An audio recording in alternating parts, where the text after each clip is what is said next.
Donc nous sommes à Bordeaux dans le cadre des Fêtes du Fleuve et nous rencontrons des acteurs de la filière nautique locale avec laquelle nous évoquons les questions d'éco-navigation, de développement aussi des éco-innovations dans la filière. Alors Serge Morin, d'accord, je vais vous demander à chacun de présenter qui vous êtes, votre chantier et de répondre à 3 questions. Quelle est l'innovation que vous portez? Quelle éco-innovation porte votre chantier ou votre cabinet, bureau d'études? Quelles sont les conditions d'émergence et quels sont les leviers, enfin les freins que vous rencontrez, les leviers pour faire aboutir ces éco-innovations? Serge, alors à toi. Oui, Serge Morin. Bonjour, Serge Morin, donc constructeur de bateaux aluminium. Ma première éco-innovation, c'est l'utilisation d'abord de l'aluminium, qui est un matériau recyclable à 98% et facile à déconstruire. Ensuite, les freins que l'on rencontre aujourd'hui pour construire des bateaux éco-innovants sont des freins essentiellement dû à une industrie qui n'est pas encore mature pour ces bateaux-là à propulsion électrique notamment, le coût et le poids des batteries.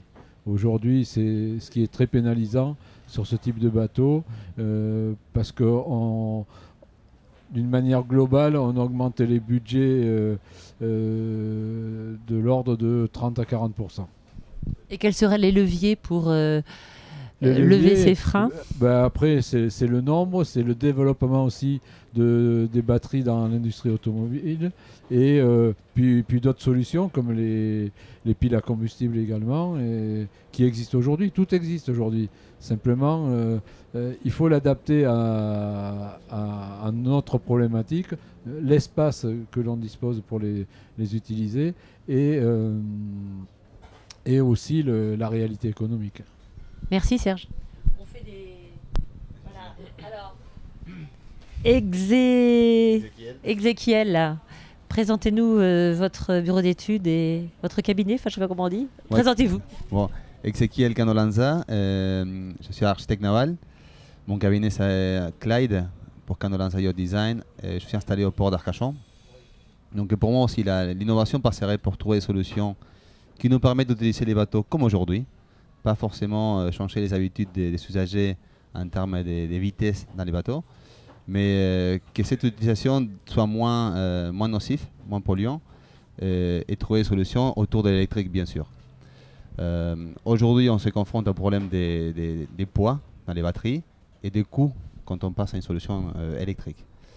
Il y a des solutions, certes, et j'aimerais pouvoir développer cette solution autour de l'hydrogène et la pile à combustible. Alors vous parlez de freins technologiques, mais aujourd'hui quelles seraient aussi les conditions de développement économique des innovations que vous souhaitez développer? Mais ça passerait autour de l'usager et quel avantage aurait un usager? Pourquoi un client privé, quelqu'un qui a déjà l'habitude de naviguer, qui a déjà des bateaux, pourquoi il passerait sur une solution de ce type qui serait plus coûteuse si ce n'est pas parce qu'au niveau du port, on a une aide quelconque au niveau des places de port. Au niveau de la taxe annuelle, il y aura une solution autour de ça. Il faut qu'on les aide à choisir cette solution qui est à la base plus coûteuse au départ dans la construction du bateau. D'accord, donc une volonté aussi politique finalement. Mais oui, je pense que ça passerait par là, et ce qui passe aujourd'hui dans l'automobile. Et c'est comme ça qu'on pourra créer plus de bateaux de ce type-là et réduire le coût de construction. Et pour développer, et les moyens aussi pour développer les innovations, selon vous? Les moyens financiers, parce que d'après ce que j'ai compris, ça coûte cher aussi à développer. Mais ça coûte cher, ça demande du temps. Aujourd'hui, on est dans une obligation de résultat. On ne peut pas passer du temps à développer des choses qui ne sortiront pas, qui ne vont pas donner de la rentabilité. Donc forcément, on est obligé de se faire aider, de se faire accompagner pour qu'on puisse passer du temps, nous en tant qu'architecte naval, en tant que cabinet de développement, passer du temps à trouver des solutions qui serviront aux constructeurs de demain. Merci. Jean, je vous poserai la question. Jean, allez-y. Présentez-vous, votre chantier. Jean Mazelier, je représente le chantier I2F qui a conçu il y a 8 ans un bateau 100% électrique à partir avec l'aide d'un architecte naval qui s'appelle Christian Rabat, et plus grand constructeur de bateaux traditionnels sur le bassin d'Arcachon. Et nous l'avons appelé la tilleule électrique, puisque c'était le nom des pinasses au 19e siècle. C'est un bateau de 6 mètres qui a 7 heures d'autonomie et qui va 7-8 nœuds et qui coûte 1 euro par jour en consommation. Alors aujourd'hui, nous développons des montages financiers, parce que c'est un peu mon métier, par de la propriété partagée et un usage, les jours où les propriétaires n'utilisent pas leur bateau, de le mettre en location. Et nous avons actuellement nous avions eu l'aide de la région pour le prototype. Malheureusement, la crise nous a empêchés de lancer une série, une vraie série. Donc on voudrait lancer une série de 6 bateaux.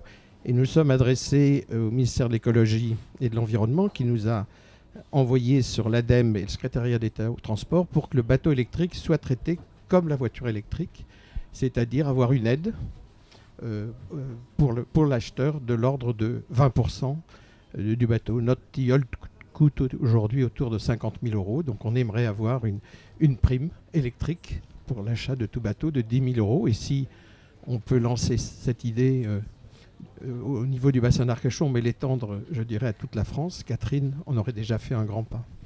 Jean, vous êtes également membre du comité de gestion du nouveau parc marin du bassin d'Arcachon. Oui. Qu'est-ce que ça signifie pour les professionnels aussi du nautisme, la création de ce parc? Écoutez, ce parc marin est une chance extraordinaire parce que la mer ne sera plus gérée depuis Brest par le préfet maritime. Depuis Colbert, c'est la règle, mais sera gérée par 7 collèges différents représentant toutes les palettes. Et notre nouveau président nous a dit que s'il y avait une décision qui était à 50-50, eh bien on rediscuterait jusqu'à ce qu'il n'y ait non pas l'unanimité, ce n'est pas possible, mais une très grosse majorité. Donc on va se parler.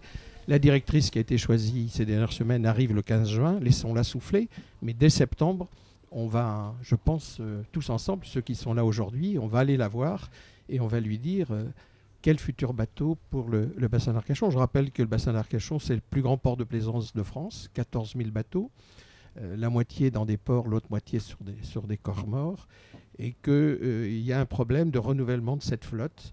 Et nous espérons qu'il y ait moins de bateaux thermiques et plus de bateaux électriques, redévelopper aussi la plaisance.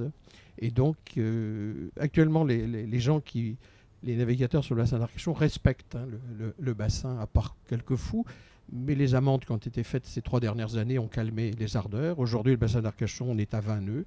Il n'y a pratiquement plus de gens qui dépassent cette vitesse. Donc, le parc marin va être un endroit où on va pouvoir parler entre nous et revendiquer. Alors, actuellement, les revendications, c'est les kitesurfers, c'est avec les oiseaux. Enfin, on va être dans le grand débat dès le mois de septembre. Et puis une montée en puissance en 2016 avec les plans d'action. Et moi, j'espère bien que le futur bateau du bassin d'Arcachon sera l'une des priorités numéro 1. Enfin, moi, je vais m'y employer avec quelques-uns pour que ce soit la priorité à lancer dès l'année 2016. Il y a aussi la façade atlantique qui est très importante puisque nous participons au Conseil maritime de façade où se définit actuellement la future politique de la mer en France à l'horizon 2020. Et il y a là des enjeux financiers et pour la plaisance extrêmement importants. Et il faudrait qu'il fasse entendre sa voix auprès du préfet maritime. Moi, je lui en ai parlé il y a quelques jours. Il a l'air d'être très à l'écoute de toute cette façade atlantique. Je rappelle la Bretagne, Pays de Loire, Poitou-Charentes et Aquitaine qui vont fusionner au 1er janvier. C'est pas rien. La création du bassin, enfin du parc marin, va-t-elle changer, à votre avis, le dialogue entre les ostréiculteurs et les plaisanciers? Parce que ça a toujours été un peu chaud, là comme ailleurs. Non, le dialogue a toujours existé. Je rappelle qu'on a été le premier schéma de mise en valeur de la mer. On a beaucoup travaillé ensemble dans le cadre du parc naturel marin. Et puis on a rappelé à l'ordre les délinquants ostréiculteurs ou les délinquants plaisanciers. C'est la profession qui a rappelé à l'ordre, plus quelques amendes un peu sévères, puis on rentre dans l'ordre. Grégory Debord, donc chantier naval Debord et Charmé. Nous sommes un jeune chantier qui a 7 ans, installé sur le port à Gujan-Mestras. On a directement orienté la construction avec un slogan de la tradition à l'innovation, puisque moi je suis charpentier de marine au départ de métier. Mais mon idée c'était d'apporter ma génération de constructeurs avec mon métier de charpentier de marine.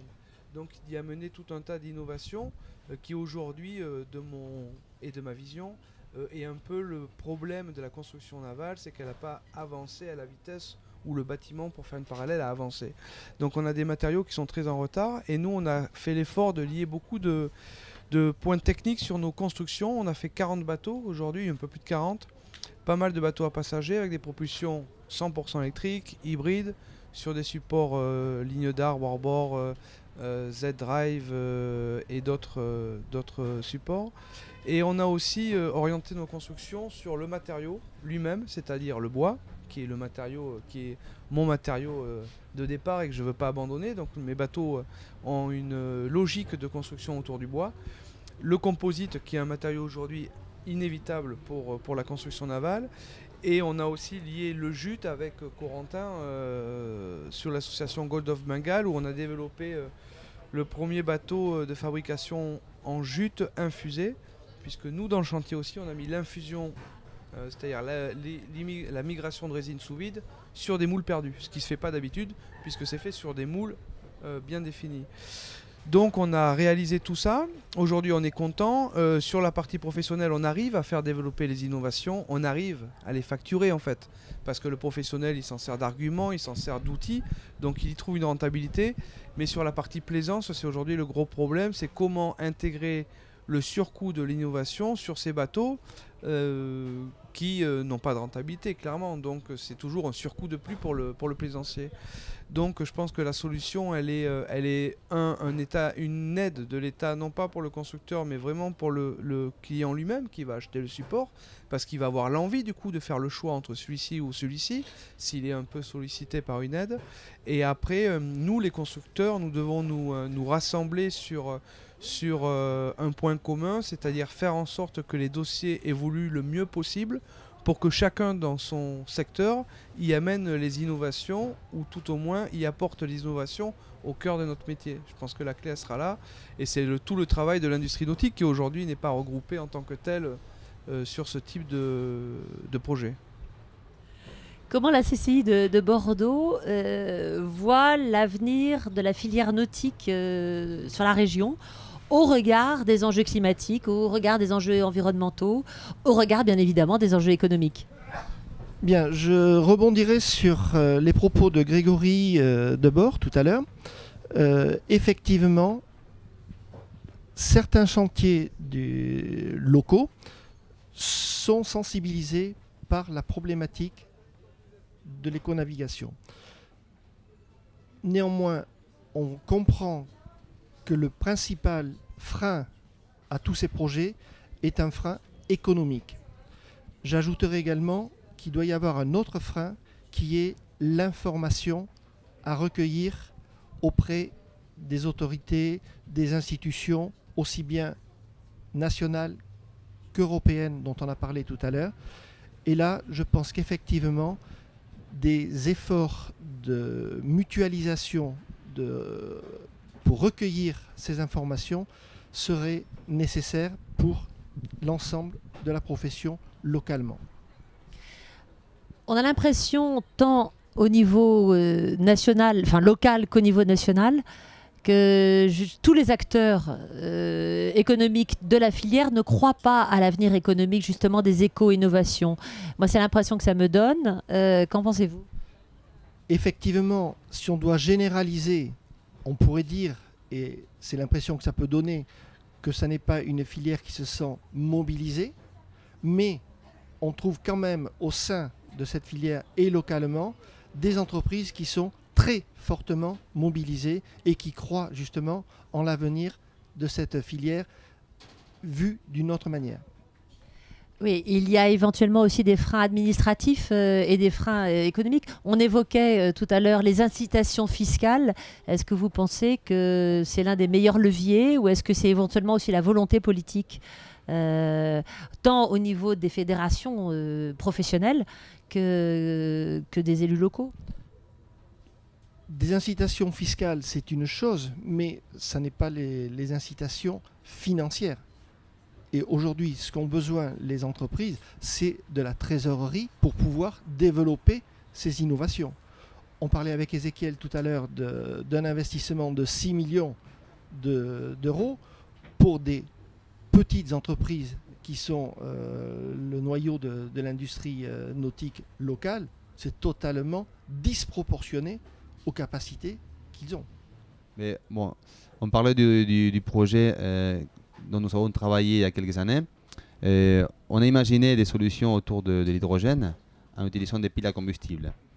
On a pas mal recherché. Ça s'est fait déjà, ça existe déjà, notamment chez nos voisins. En Allemagne, il y a des bateaux à usage passager qui sont propulsés par des piles à combustible, c'est-à-dire c'est quelque chose qui peut récupérer l'hydrogène, qui le transforme en électricité, et ça propulse un moteur électrique. Et ces solutions sont très chères aujourd'hui, et on ne peut pas les appliquer en plaisancier, en industrie de plaisance. On a développé avec des industries locales à Bordeaux des solutions dans lesquelles on pourrait éventuellement utiliser d'autres moyens de stocker l'hydrogène, notamment sur des solutions solides qui seraient moins dangereuses. Et on a trouvé comment mettre tout ça dans un bateau et à réussir à le faire fonctionner. On est au stade dans lequel on a besoin d'aller plus loin.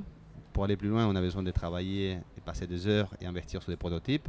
Et c'est là où on se retrouve avec des budgets qu'on ne peut pas affronter et on est bloqué là-dessus. Et ce serait quoi les solutions? Les solutions seraient de créer des projets peut-être plus collaboratifs avec des financements qui permettront à la fois de travailler des dossiers d'un point de vue théorique et préparer aussi des prototypes pour valider ces solutions. That's all. Merci.